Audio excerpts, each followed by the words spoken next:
박근혜 전 대통령은 계속 정치 보복 당하고 있다라는 얘기를 하고 있는데.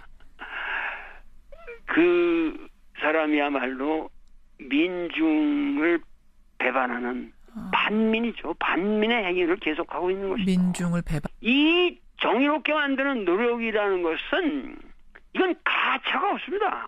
나는 문재인 대통령에게도 말씀드리고 싶은 것은 예. 단호하라는 거예요. 단호하고. 단호하라. 도울 선생님 안녕하세요. 네네. 아유 반갑습니다. 잘 지내셨습니까? 네, 저는 요새 최근에 노자에 관한 아주 제 인생의 모든 것을 집대성하고 있는데. 이번엔 노자입니까? 노자. 예. 그렇군요. 네. 그런 와중에 중국에 큰 일이 벌어졌고, 저는 사실은 이제 중국의 이 시진핑 2기 시작하면서 제일 먼저 떠올랐던 게 도울 선생님입니다. 예, 가장 중국의 정통한 학자. 아이고 뭐 제가 뭐 그 시진핑 사상을 중국 공산당 당헌에 편입시켰다. 사실 이게 우리로서는 이게 상상이 안 되는 일이어서 도대체 어떤 의미인지 잘 이해가 안 가요. 이게 그렇게 큰 일입니까? 우선 당정에 관해서도 예. 시진핑 사상을 썼기 때문에 예. 이것은 등소평 이론보다도 더 고차원의 모택동 사상과 버금가는 그 시진핑 사상을 당장의 중요한 것으로 통과시켰다. 이런 얘기가 정확하질 않아요. 그래요. 지금 이제 나오는 얘기는 뭐냐면 공산당 당장, 당헌에 이름을 올린 지도자가 지금 4명밖에 없습니다. 레닌, 마르크스, 마오쩌둥, 덩샤오핑, 그러니까 모택동, 등소평. 4명밖에 없는데 그 뒤에 이어서 시진핑 사상이라는 이름으로 넣었으니까 이게 아니 근데 굉장한 반열이다. 네. 예. 여태까지 전대가 열릴 때마다 예.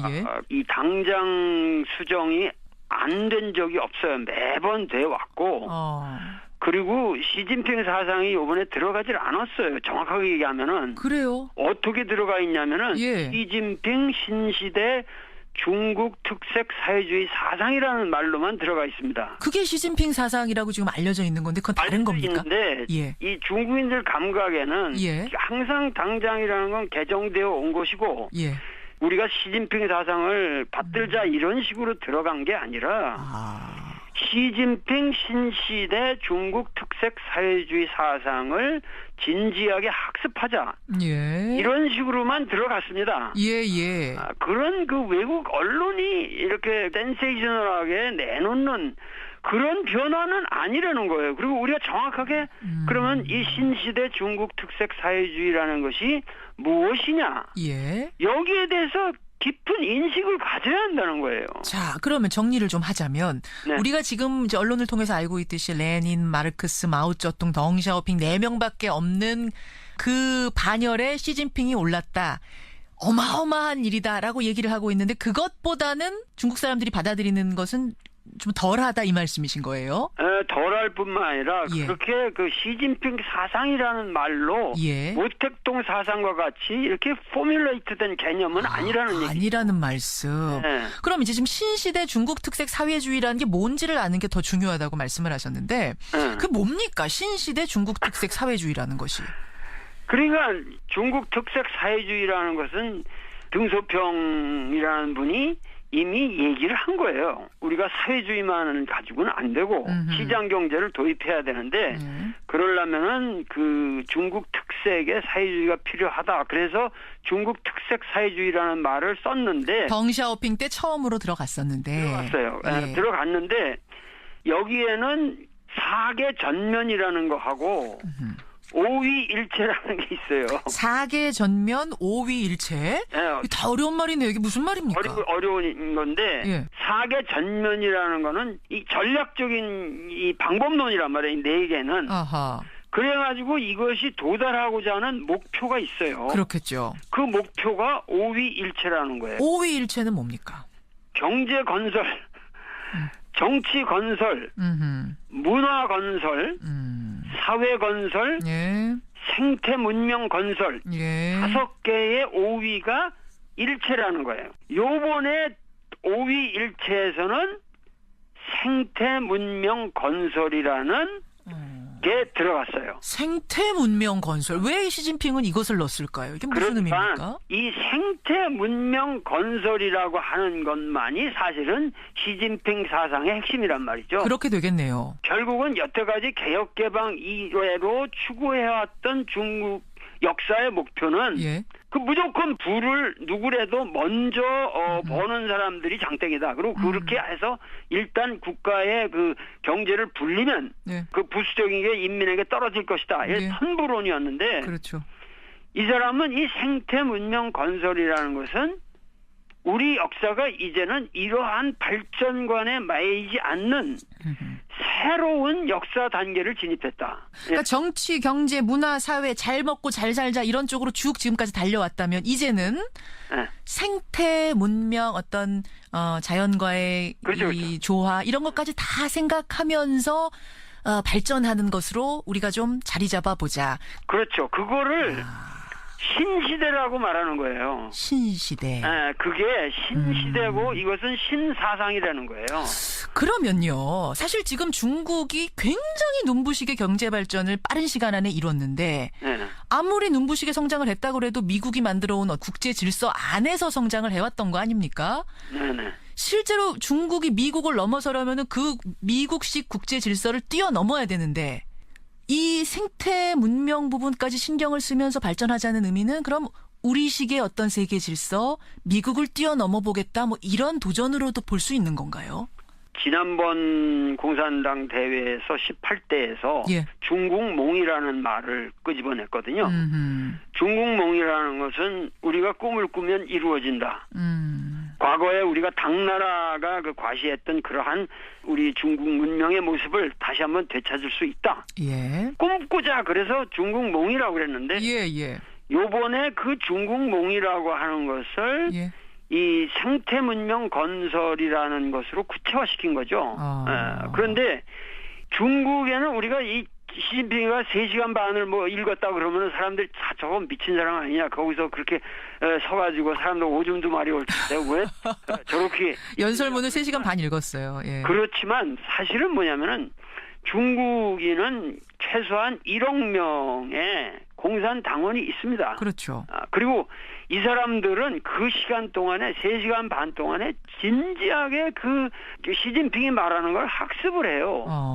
그리고 치밀하게 분석하면서 토론을 하는데 어떤 의미에서 이게 학습 국가예요. 학습 국가고 일치 단결해서 우리가 이러이러한 꿈을 만들어 가자고 하는 공동의 그 일체감이 아직은 상당히 높은 국가이기 때문에 우리식의 언론 감각을 가지고 단순하게 접근하면은 앞으로 시진핑을 통해서 이루어지는 이런 변화에 대해서 우리가 상당히 뒤지게 됩니다. 지금 언론에서 보통 말하기를 뭐 시진핑이 5년 후에도 자기가 장기 집권하려고 그러는 거 아니냐. 그런 얘기 하죠. 왜냐하면 헌법까지 개정해서 장기 집권으로 들어가려고 하는 거다라는 지금 전망이 우세하거든요. 왜냐하면 후계자를 지정하는 전통을 이번에 따르지 않았기 때문에. 제가 이 자리에서 말씀드리지만 시진핑의 이 10년 이상의 1인 독재라는 건 불가능합니다. 불가능하다고 보세요? 불가능합니다. 불가능하다. 불가능하든 가능하든 그건 5년 후에 어떤 방식으로 되게 되느냐 제 예언을 한번 보세요. 그러면 후계자 지정을 이번에 했으면 사람들이 이렇게 오해를 안 했을 텐데 언론들이. 후계자 지정을 안 한 게 오히려 민주적 방식으로 나가려는 거예요. 무슨 얘기냐면은 이 격대 지정이라는 것이 등소평에서 후진타오에 이르는 그 한 과정밖에 없었어요. 중국이 있었던 법이 아니에요. 그러니까 여러분들 지금 잘 모르실 수 있어서 제가 잠깐 설명을 드리자면 중국에는 격대 지정이라는 것이 있어서 1기, 2기 때 그 다음 후계자를 지명하는 겁니다. 내 후계자라고 키우는 거죠. 뭐 이런 전통이 있다 이거거든요. 이 격대 지정이라는 것은 중국 이례적 사건에 불과합니다. 그래서 그거를 이어갈지 안 할지 이렇게 했는데 지정을 해놓으면 거기에 또 여러 가지 부패 고리가 거기에 나라비를 쓰는 거예요. 거기에 줄을 서가지고. 그러니까 좋지 않은 전통이라고 시진핑은 판단한 것이라고 지금. 한 거죠. 지금 중국 특색 사회주의를 실천하는 과정에서 가장 무서운 것은 이 공산당의 부패라는 거예요. 그렇죠. 부패죠. 그래서 이 시진핑이 가장 사랑하는 말이 고전에서 뭐냐면 정자정야라는 말입니다. 그건 뭔가요? 그것은 정치라고 하는 건 바르게 만드는 것이다.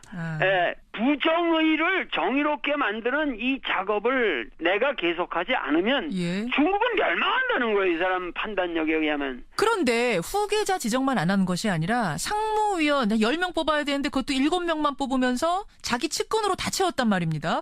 이것도 권력을 튼튼히 하려고 하는 거 아닌가요? 전부 이 신문들이 오해를 하고 있는 그래요? 그것도 오해입니까?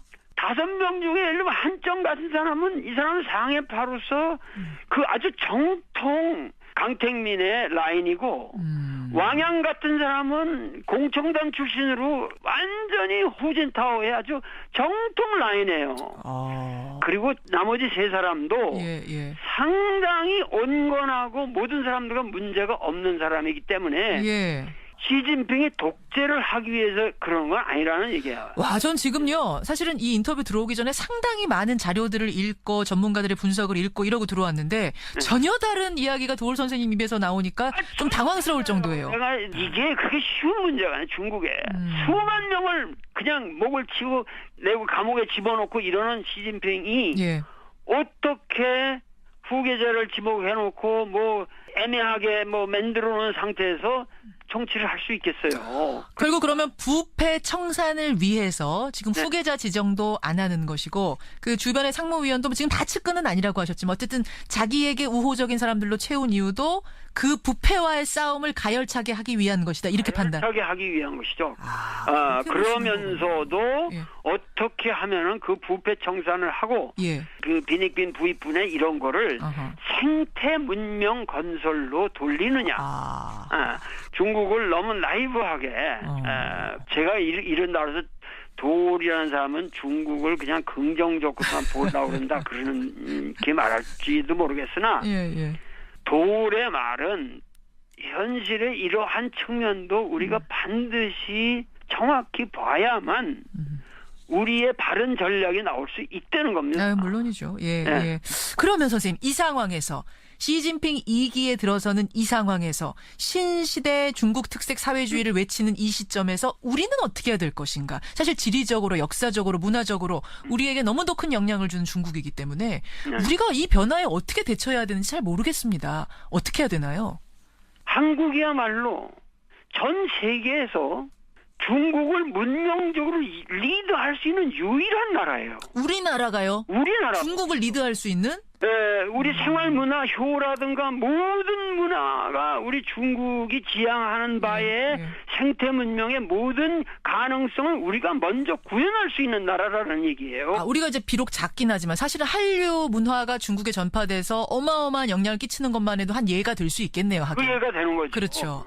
그러니까 이런 모든 것이 지금 뭐냐면 사드 문제도 그렇고 이런 것들이 우리가 조금 더 이 전체의 국면을 봐서 수를 놨어야 되는 건데 너무 성급하게 대처를 했다. 저는 상당히 아쉬움이 있는 거죠. 근데 기왕 이렇게 됐으니까 또 한중 관계가 좀 어려워진 상황이니까 이제 어떻게 타개해야 될까요? 이 타개가 어렵죠. 어려워요? 풀기가? 중국에서는 사드 문제에 관해서는 양보하기가 어려워요. 레이더를 없애라는 거거든요. 그게 제일 싫은 거거든요. 자기 쳐다보고 있으니까, 잘 들여다보고 레이더로 있으니까. 다 자세하게 자기. 야구공까지 바라보고 있으니까.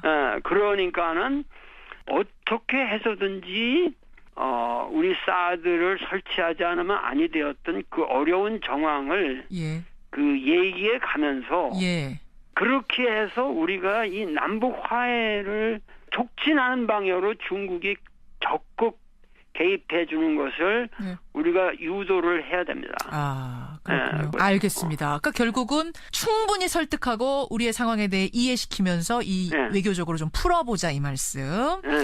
도올 선생님 만나고 있습니다. 중국에 대해서 오늘 참 여러 가지들을 배우게 되는데 그나저나 도올 선생님 주제를 조금 바꿔보겠습니다. 네네네. 국정농단을 밝히는 촛불이 일어난 지 이제 1주년 됐어요. 예. 지금 국정농단 재판 보면 박근혜 전 대통령의 변호인단이 일괄 사퇴하고 박 전 대통령은 지금 감옥 안에서 인권 침해를 받고 있다면서 유엔에다가 문제 제기를 하고 이 상황 어떻게 보고 계세요? 적폐청산이냐 정치 보복이냐 아니 언론들이 이렇게 유치한 타이틀을 내걸어 가지고 우리가 하는 것은 사실 적폐가 아니라 이거는 injustice 영어로 말해서 정말 부정의를 정의롭지 못한 것을 정의롭게 만드는 노력이고 이 정의롭게 만드는 노력이라는 것은 이건 가차가 없습니다. 나는 문재인 대통령에게도 말씀드리고 싶은 것은 단호하라는 거예요. 단호하라. 빨리 이러한 것이 이렇게 질질 끌면서 지저분한 정치 게임에 맡길 것이 아니라 빨리 단호하게 처리할 걸 처리하고 저는 정말 지금부터야말로 우리가 가슴에 촛불을 밝혀야 할 그런 시기라고 하는 것을 그저 국민들에게 나는 호소하고 싶어요. 알겠습니다.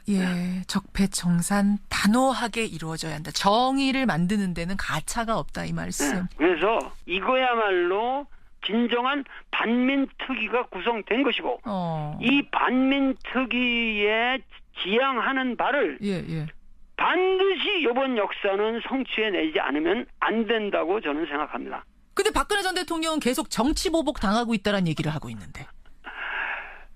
그 사람이야말로 민중을 배반하는 반민이죠. 반민의 행위를 계속하고 있는 것이죠. 민중을 배반하는. 진정으로 자기 잘못을 뉘우치고 눈물을 흘리면서 국민에게 호소를 하면은 우리 국민인들 왜 용서를 안 해주겠습니까? 알겠습니다. 지금 필요한 건 눈물의 반성이지 정치보복이라는 항의가 아니다. 오늘 참 그 중국이라는 이야기도 워낙 큰 이야기였고 촛불 1년에 대한 회고도 짧게 해봤는데요. 도울 선생님, 이 중국 어떻게 보면 가깝고 어떻게 보면 멀고 복잡 미묘한 국가예요. 우리가 이번 당대를 통과하면서 우리가 느낄 수 있었던 건 중국은 매우 안정되어 있다는 거죠. 그렇고 무엇인가의 목표를 향해서 꾸준히 나아가고 있다고 하는 것을 우리가 읽어야 됩니다. 그래서 시진핑이라는 사람의 지도력은 상당히 국민의 지지를 얻고 있다는 이 현실. 이것을 우리 외국의 언론가들의 눈을 통해서 볼 것이 아니라 이 현실을 감안하면서 과연 이 동아시아 문명권에서 우리의 위상을 조망할 수 있는 그런 해안을 우리 국민 모두가 얻기를 정말 간절히 빕니다. 오늘 여기까지 말씀 듣겠습니다. 귀한 시간 고맙습니다. 네네.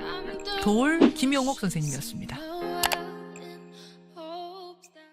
근데 박근혜 전 대통령은 계속 정치보복 당하고 있다는 얘기를 하고 있는데. 그 사람이야말로 민중을 배반하는 반민이죠. 반민의 행위를 계속하고 있는 것이죠. 민중을 배반. 이 정의롭게 만드는 노력이라는 것은 이건 가차가 없습니다. 나는 문재인 대통령에게도 말씀드리고 싶은 것은 단호하라는 거예요. 단호하라. 도울 선생님 안녕하세요. 네네. 반갑습니다. 잘 지내셨습니까? 저는 요새 최근에 노자에 관한 아주 제 인생의 모든 것을 집대성하고 있는데. 이번엔 노자입니까? 노자. 그렇군요. 그런 와중에 중국에 큰 일이 벌어졌고 저는 사실은 이제 중국의 이 시진핑 2기 시작하면서 제일 먼저 떠올랐던 게 도울 선생님입니다. 가장 중국의 정통한 학자. 제가 그 시진핑 사상을 중국 공산당 당헌에 편입시켰다. 사실 이게 우리로서는 이게 상상이 안 되는 일이어서 도대체 어떤 의미인지 잘 이해가 안 가요. 그렇게 큰 일입니까? 우선 당정에 관해서도 시진핑 사상을 썼기 때문에 이것은 등소평 이론보다도 더 고차원의 모택동 사상과 버금가는 그 시진핑 사상을 당장의 중요한 것으로 통과시켰다. 이런 얘기가 정확하질 않아요. 그래요. 지금 이제 나오는 얘기는 뭐냐면 공산당 당장, 당헌에 이름을 올린 지도자가 지금 4명밖에 없습니다. 레닌, 마르크스, 마오쩌둥, 덩샤오핑, 그러니까 모태똥, 등소평.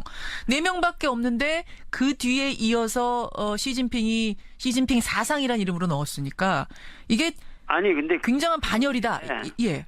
여태까지 전대가 열릴 때마다 이 당장 수정이 안 된 적이 없어요. 매번 돼 왔고 그리고 시진핑 사상이 이번에 들어가질 않았어요. 정확하게 얘기하면은 그래요. 어떻게 들어가 있냐면은 시진핑 신시대 중국 특색 사회주의 사상이라는 말로만 들어가 있습니다. 그게 시진핑 사상이라고 지금 알려져 있는 5개의 5위가 일체라는 거예요. 요번에 5위 일체에서는 생태 문명 건설이라는 게 들어갔어요. 생태 문명 건설. 왜 시진핑은 이것을 넣었을까요? 이게 무슨 의미입니까? 이 생태 문명 건설이라고 하는 것만이 사실은 시진핑 사상의 핵심이란 말이죠. 그렇게 되겠네요. 결국은 여태까지 개혁개방 이외로 추구해왔던 중국 역사의 목표는 그 무조건 부를 누구라도 먼저 버는 사람들이 장땡이다. 그리고 그렇게 해서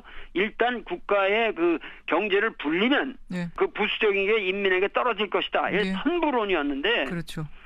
이 사람은 이 생태 문명 건설이라는 것은 우리 역사가 이제는 이러한 발전관에 매이지 않는 새로운 역사 단계를 진입했다. 그러니까 정치, 경제, 문화, 사회 잘 먹고 잘 살자 이런 쪽으로 쭉 지금까지 달려왔다면 이제는 생태 문명 어떤 자연과의 그렇죠. 이 조화 이런 것까지 다 생각하면서 발전하는 건데 그건 다른 겁니까? 있는데 이 중국인들 감각에는 항상 당장이라는 건 개정되어 온 것이고 우리가 시진핑 사상을 받들자 이런 식으로 들어간 게 아니라 시진핑 신시대 중국 특색 사회주의 사상을 진지하게 학습하자 이런 식으로만 들어갔습니다.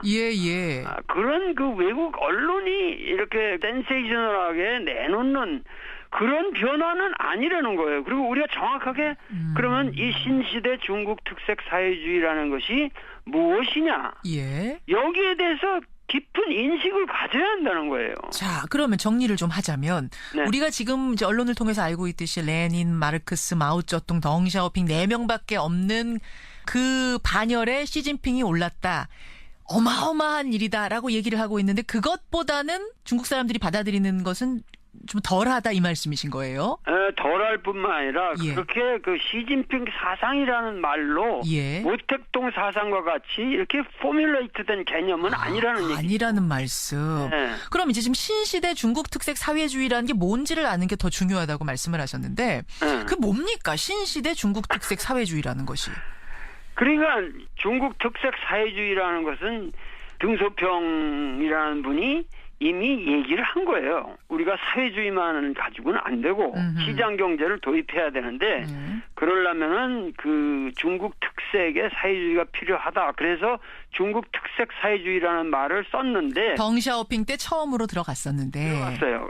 들어갔는데 여기에는 4개 전면이라는 거 하고 5위 일체라는 게 있어요. 4개 전면 5위 일체? 다 어려운 말이네요. 이게 무슨 말입니까? 어려운 건데 4개 전면이라는 거는 이 전략적인 이 방법론이란 말이에요. 4개는. 그래가지고 이것이 도달하고자 하는 목표가 있어요. 그렇겠죠. 그 목표가 5위 일체라는 거예요. 5위 일체는 뭡니까?